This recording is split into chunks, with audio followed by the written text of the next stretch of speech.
What is your take on the country's debt, where we are?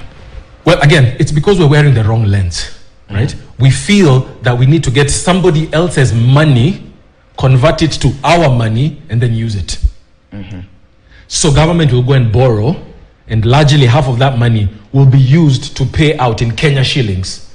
So whether it's the government workers, whether they're buying cement from one of the cement companies to be able to do their development projects, we do not need other people's money to convert it to then utilize it in Kenya shillings.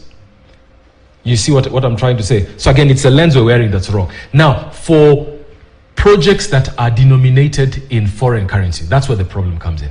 Because if you have to import steel, vehicles, so on and so forth, then you do need foreign currency, right? So you do need actual dollars.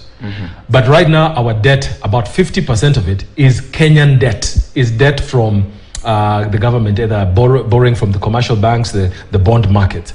So half of it is already in Kenyan shillings, meaning it was used in Kenyan shillings on the ground. We did not need to borrow largely about 4 trillion shillings from the Kenyan market.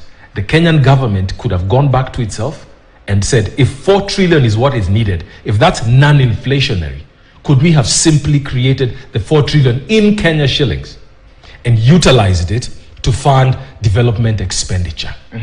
Because it doesn't matter where the pocket comes from, where the money comes from, as long as it goes into the same pocket. It can come from A, it can come from B. So right now, even as we're speaking today, with a new lens, the government can cut our debt by half, at least the Kenyan debt. It's very possible to pay all the suppliers who they've defaulted on over the years, to be able to pay back all the bonds that they've borrowed, to be able to fund the current expenditure. Non-inflationary, I'm not even talking about any new type of projects, just the current projects they're involved in, we can pay back if we had borrowed that money from the Kenyan market.